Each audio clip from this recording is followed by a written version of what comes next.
बिस्मिल्लाहिर्रहमानिर्रहीम। तमाम सुनने और देखने वाले अजीज़ों और दोस्तों को अस्सलाम वालेकुम। आज जिस मौजू पे हम बात करने जा रहे हैं वो है फिफ्थ जनरेशन वॉर।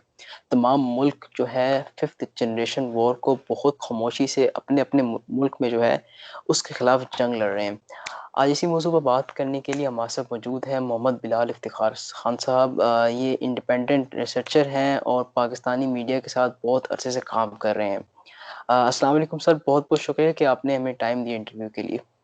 वालेकुम अस्सलाम। इट्स ऑलवेज प्लेयर यार। सर, मैं आपसे ये सवाल करना चाहूँगा कि फिफ्थ जनरेशन वॉर एग्जैक्टली है क्या और ये शुरू कैसे हुई थी?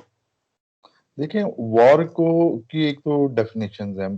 सबसे अहम जो डेफिनेशन है वो प्रूशियन सोल्जर थे, क्लॉज़विट्ज़, कार्ल वॉन क्लॉज़विट्ज़। एकेडमिक थे, उन्होंने किताब लिखी ऑन वॉर।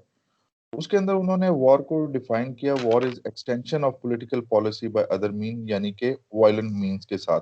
बेसिकली जो पॉलिटिक्स है उसकी कंटिन्यूएशन होती है।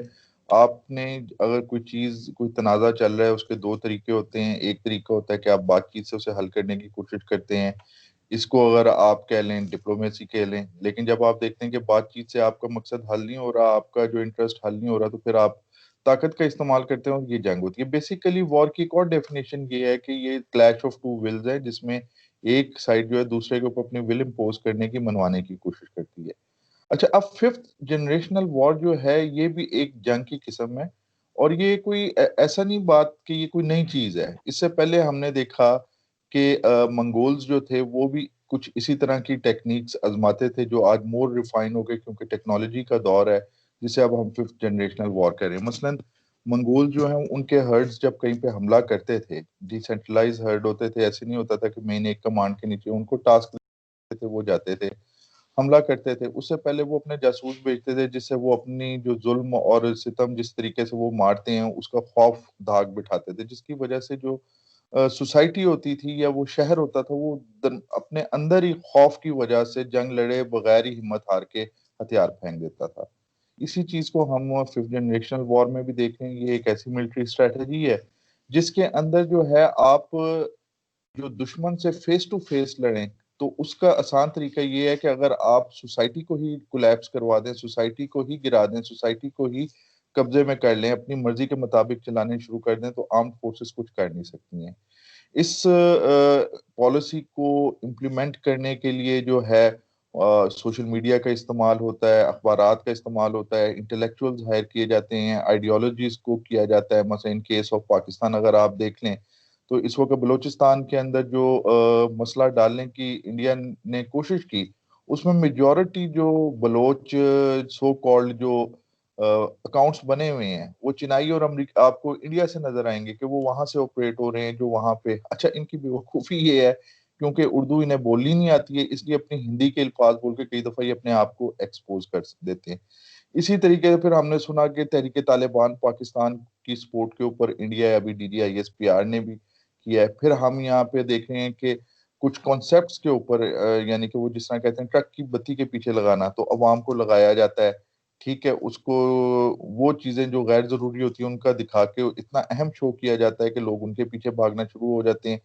और जो फिर स्टेट के खिलाफ और स्टेट के अंदर जो है ना, एक कंफ्यूजन पैदा करते हैं, दूरियां पैदा करते हैं, लोग दस्ते गिरेबां हो जाते हैं। और फिर बिल आखिर ये होता है कि रियासत अपने अंदर से इतनी कमजोर हो जाती है कि जब बाहर का मुल्क जो है, जो टारगेट कर रहा होता है, वो आता है, तो उसे कोई खास किस्म की रेजिस्टेंस जो है ना, वो जो है उसका सामना नहीं करना पड़ता और वो अपने टारगेट्स ले लेता है। और यही चीज हमने यूक्रेन में भी देखी थी। मसलन यूक्रेन में रशिया ने क्या किया, रशिया ने एक तरफ जो है जो अल्ट्रा नेशनलिस्ट थे उनको भी पैसा दे रहा था, सपोर्ट कर रहा था, साथ साथ जो रेबल्स थे उनको भी जो है पैसा दे रहा था और सपोर्ट कर रहा था। तो बड़ी अजीब बात थी कि दोनों साइडों पे, लेकिन उसका फायदा हुआ। स्टेट कमजोर होती गई और जो रशिया के मकासद थे उसने हासिल कर लिया। और इस सिलसिले में जब आप फिफ्थ जनरेशन की बात करते हैं वॉरफेयर की, तो जनरल ग्रीमोव जो हैं, रशियन जो जनरल थे, उनकी डॉक्ट्राइन का जिक्र होता है। तो उन्होंने जो है यही उनका बेसिक वन लाइनर अगर कहूँ तो वो यही था कि आपको जंग लड़ने की क्या जरूरत है जब आप सोसाइटी को हैक कर लेते हैं दुश्मन की। तो उसमें बेसिकली इस जंग के अंदर सोसाइटी जो है टारगेटेड स्टेट की, उसको मुंतशिर किया जाता है, उसे कमजोर किया जाता है, जिसकी वजह से रियासत खुद ब खुद कमजोर हो जाती है। सर आपने बलूचिस्तान की बात की तो ज़रा अगर पाकिस्तान की बात कर ली जाए तो पाकिस्तान के मौजूदा जो इस वक्त आर्मी चीफ हैं जनरल बाजवा, तो उन्होंने एक दफ़ा अपनी एक स्पीच में जिक्र भी किया था कि पाकिस्तान 24/7 आवर जो है वो फिफ्थ जनरेशन वॉर का वॉर में है। तो सर पाकिस्तान में फिफ्थ जनरेशन वॉर कैसे लड़ी जा रही है और पाकिस्तान ने अब तक फिफ्थ जनरेशन वॉर के खिलाफ क्या कामयाबी हासिल कर ली है? देखिए, सबसे बड़ी मैं आपको बात बताऊं कि पाकिस्तान जो है इस वक्त, आपको पता है, पूरी दुनिया में एक अलाइनमेंट जो है, रीअलाइनमेंट्स हो रही हैं। और इस वक्त जो पाकिस्तान के दुश्मन हैं, उनकी आंख में जो सबसे बड़ी जो चीज खटक रही है, वो है आपका सी पैक। अब सी पैक पे आपको पता है कि मल्टी बिलियन इन्वेस्टमेंट जो है वो चाइनीज है। और जब ये कंप्लीट हो जाती है तो इसका मतलब ये है, बल्कि कंप्लीट क्या, काम तो शुरू है वहां पे, यानी कि तजारत के काफिले भी आने जाने शुरू हो गए हैं।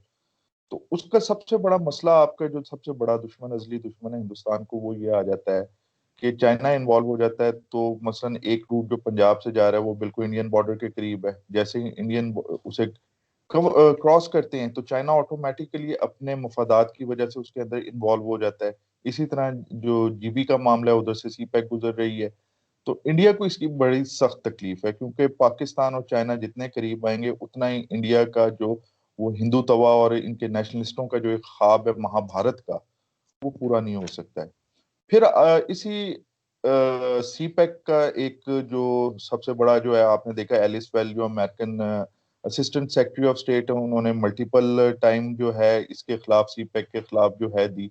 उसकी वजह ये है कि चाइना जो है वो बड़ा स्ट्रांगली जो है अपनी सॉफ्ट पावर के जरिए, अपनी इन्वेस्टमेंट के जरिए अपनी तजारत को बढ़ाता जा रहा है। और अब तो हालत ये हो गई है कि अभी आरईसीपी पे इन्होंने साइन किए, जो रीजनल कॉपरेशन, इकोनॉमिक कॉपरेशन के अंदर। और मजे की बात यह है कि अमेरिका के दो बड़े इत्तेहादी जापान और ऑस्ट्रेलिया भी इसमें शामिल हो गए।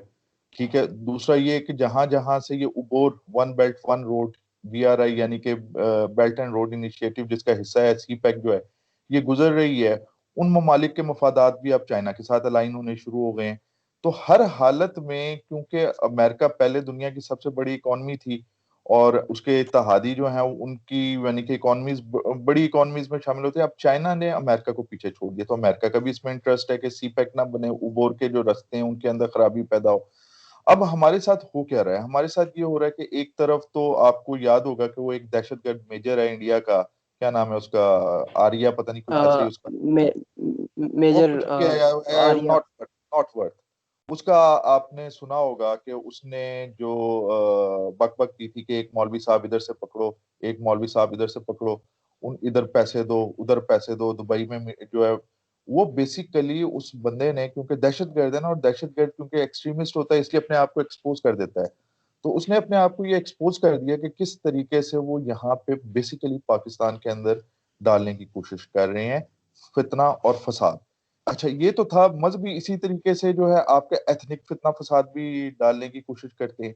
ठीक है, यानी कि पाकिस्तानियों को पाकिस्तानियों के खिलाफ करो। उस पे आपको पता है कि पिछले दिनों जो डीजीआईएसपीआर और जो हमारे ऑनरेबल फॉरेन मिनिस्टर हैं शाह महमूद कुरैशी ने भी एक प्रेस कॉन्फ्रेंस की थी, और उसमें उन्होंने सबूत दिए थे कि इतना पैसा जो है वो लगाया जा रहा है। मोदी जो है, जो भारतीय वजीर आजम है, वो खुद इस पूरे ऑपरेशन को देख रहा है। और आपको याद है कि कुछ अरसे पहले जो कुलभूषण यादव जो है, इंडियन टेररिस्ट नेवी का जो एक अफसर था, वो दहशतगर्दी के लिए आ रहा था और ट्रैप करके जो है हम लोगों ने, हमारी बहादुर फोर्सेस ने पकड़ा था। वो किस मकसद के लिए आ रहा था? वो इसी मकसद के लिए आ रहा था। आपको पता है कराची के अंदर कितना मसला, क्योंकि कराची जो है एक बहुत अहम मरकज है पाकिस्तानी तजारत का, सबसे ज्यादा रेवेन्यू जो है वो कराची से हासिल हो रहा है। तो वो क्या कर रहे हैं, वो पाकिस्तानियों को भाई से लड़ा रहे हैं, जो फितनागरी करने के लिए जो है वो इन्वेस्टमेंट कर रहे हैं। क्यों? ताकि पाकिस्तानी फोर्सेस, पाकिस्तानी जो गवर्नमेंट, पाकिस्तानी स्टेट जो है वो जब अंदर इन्वॉल्व हो जाएगी, तो बाहर से उनके लिए पाकिस्तान को डिक्टेट करवाना अपनी चीजें जो है वो बहुत आसान हो जाएगा। लेकिन वो, जैसा कि आपने भी कहा कि chief of army staff Pakistan ने जो बातें की कि 24/7 पाकिस्तान जो है इस वक्त इन्वॉल्व है इंडियन जो हाइब्रिड वॉर है उसका, फिफ्थ जनरेशनल वॉर का जो है इन्वॉल्व है, तो पाकिस्तानी स्टेट भी इसका जवाब दे रही है। और आपने देखा कि पिछले कुछ दिनों से एक वो सियासतदान को जो गिरफ्तार किया था और जिस तरीके से एक मसला बनाने की कोशिश की गई कराची के अंदर, आपको याद होगा मज़ार कायद की जो एपिसोड हुई जी थी, बिल्कुल। तो उसमें हमारी फोर्सेस ने, हमारे चीफ ऑफ आर्मी स्टाफ ने बहुत ही ज्यादा मोतबर तरीके से उस चीज को रिजॉल्व किया, उसकी इंक्वायरी करवाई, खुद करवाई। हालांकि इनकी कोशिश यही थी कि उसे मसला बना के, इतना बड़ा मसला बना दिया जाए कि अवाम और फोर्सेस के दरमियान जो है दूरियां पैदा हों। इसी तरह भी गिलगित बल्तिस्तान के इलेक्शंस के अंदर भी बहुत कोशिश की गई। अच्छा, एक मैं बात बताऊं, ग्लोबलाइजेशन ने ये पूरे मामला जो है और ज्यादा कॉम्प्लिकेटेड कर दिए, क्योंकि अब जो है कोई मुल्क जो है अपने आप को अकेला तो रख नहीं सकता है। आप कई ऐसी चीजें जिसके ऊपर किसी जमाने में स्टेट का कंट्रोल होता था, इंफॉर्मेशन हो गई और इसी तरीके से आमदोरफ्त हो गई, अब वो चीजें खत्म हो गई हैं। अब ग्लोबलाइज वर्ल्ड है, आप बैठे हुए हैं, आप इस वक्त बहरीन में बैठे हुए इंटरनेट खोलते हैं, आप पाकिस्तान के लेटेस्ट तरीन वाकयात सब कुछ पढ़ रहे हैं। ठीक है, इसी तरीके से जो सरमायादार है उसके मफादात भी अब ग्लोबलाइज हो गए हैं, सिर्फ मुल्क तक नहीं रह गए। इसीलिए आप देखते हैं कई दफा हमारे कई सरमायादार जो हैं, पता नहीं कौन सी आशा लाते लाते जो है किसी और के हक में काम कर जाते हैं। तो एक ये भी मसला है जो इसे कॉम्प्लिकेट कर रहा है कि अब इंटरनेशनल और ग्लोबल जो मफादात हैं वो भी जब मिक्स होना शुरू हो जाते हैं, तो हमारे लोगों को ये पता ही नहीं चलता कि मैं जिस इंटरेस्ट की बात कर रहा हूँ वो नेशनल इंटरेस्ट को अब हर्ट करने लग गया, मेरा इंटरेस्ट जो है वो मुल्क के इंटरेस्ट से आगे जा रहा है। जीबी की मैंने बात की, वहां पे आर्मी ने साफ साफ कह दिया कि इससे पहले कि ये लोग जो है एक महाज गर्म करें और कि इस वक्त ग्राउंड सिचुएशन क्या जा रही है, उन्होंने कहा कि हम भी दूर दूर रहेंगे, अगर हमारी जरूरत होगी तो हमें बुलाया जाए, उसके अलावा हम नहीं आएंगे। तो हाइब्रिड वॉर खतरनाक तरीन, हसास तरीन है, क्योंकि इसमें अभी भी आप देख लें इंटरनेट के अंदर अपने टके टके के सियासी मफादात की खातिर जिस तरीके से रियासत को निशाना हमारे कुछ दोस्त, हमारे भाई बना रहे हैं, वो लम्हा फिक्रिया है कि अगर वो अपनी जात के उस खौल से बाहर निकल के देखें तो उन्हें ये नजर आएगा कि पाकिस्तान है तो सियासत है, और अगर खुदा ना खास्ता इस मुल्क को कुछ होता है तो कौन सी सियासत भाई, कौन सी बात आप कर रहे हो। तो ये बहुत अहम है इस चीज को समझना। सर आपने मीडिया की बात की, क्या मीडिया भी इसमें अहम तीन रोल अदा करता है? अगर पाकिस्तानी मीडिया की बात की जाए तो पाकिस्तानी मीडिया ने पिछले कुछ अरसे के अंदर बहुत ज़्यादा मेहनत की है फिफ्थ जनरेशन वॉर को कहीं ना कहीं पाकिस्तान में आने से रोकने के लिए। तो सर क्या मीडिया का भी रोल इसमें बड़ा अहम तीन होता है? मैंने आपको बताया कि अब सरमायादार जो है उसका जो मुफाद है वो सिर्फ मुल्क तक नहीं, ग्लोबलाइज्ड है, इस चीज को याद रखें। दूसरा, अगर कोई सरमायादार अखबार खोलता है या टीवी खोलता है तो वो फी सबीलिल्लाह के लिए तो खोलता नहीं है, उसने भी पैसे कमाने हैं।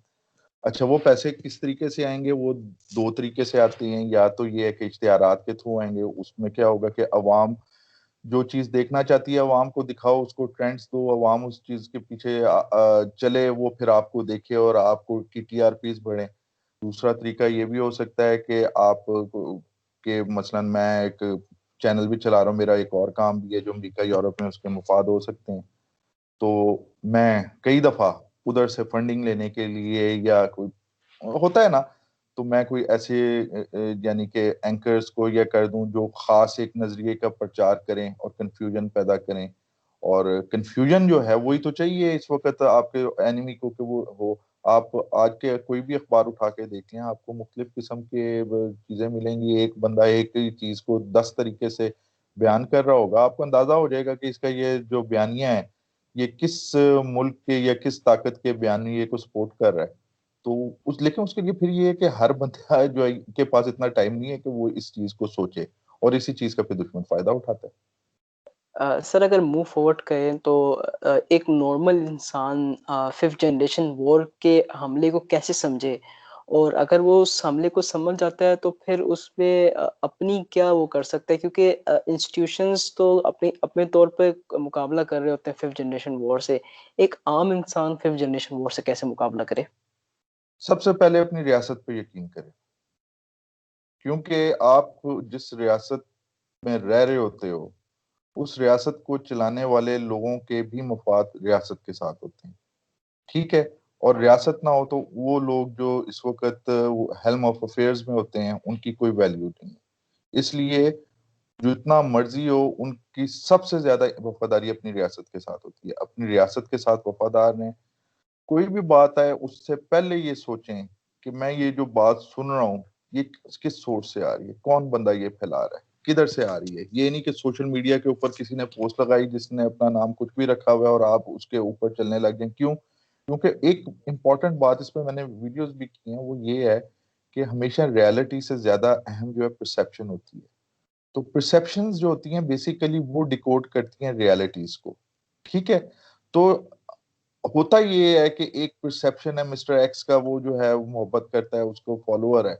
अब जो खबर आती है चाहे वो सच्ची हो, जितनी मर्जी सच्ची हो, लेकिन वो मिस्टर एक्स के साथ कंपैटिबल नहीं है। तो इंसानी माइंड के अंदर ये, उस बंदे के माइंड के अंदर, किसी भी इंसान के माइंड के अंदर ये पोटेंशियल है कि वो उस रियलिटी को ज्यादा रिजेक्शन की तरफ लेके जाएगा, ना कि एक्सेप्टेंस की तरफ। तो उसका मैं तो फिर वही कहूंगा कि वो आपने हर हालत में, अगर आपने इन हाइब्रिड अटैक से बचना है, अपने मुल्क के साथ रहें, आप अपने मुल्क के साथ वफादार रहें। सोचें कि ये जो कुछ करने की कोशिश की जा रही है इसका अल्टीमेटली मेरे मुल्क के ऊपर क्या असर होगा, मेरी रियासत पे क्या असर होगा। फिर ये सोच लें आप, खासतौर पे पाकिस्तान के अंदर आपके साइड पे बदकिस्मती से एक मुल्क है जहाँ पे मुसलमानों का इस्तेसाल अभी से नहीं हो रहा। आपको पता है कि 1947 से हो रहा है। और खासतौर पे आप जिस तरीके से लिंचिंग हो रही है, जिस तरीके से उनको दहशतगर्द बना के मारा जा रहा है, खासतौर पे जो दिल्ली रॉयट्स अभी हुए हैं जब ट्रंप आया था, उसमें हमने देखा जिस तरीके से पुलिस और सरकारी इदारों ने मिलकर उस कम्युनिटी को टारगेट बनाया। तो पाकिस्तानियों के लिए ये आंखें खोलने के लिए बहुत जरूरी है। खास तौर पे उस मुल्क के अंदर से जो प्रोपेगेंडा निकल रहा है उसको सुने, उसे जो है समझें कि वो किन किन चीजों को टारगेट कर रहा है, वो किन चीजों के खिलाफ उनके अखबारात जो हैं वो प्रोपेगेंडा कर रहे हैं।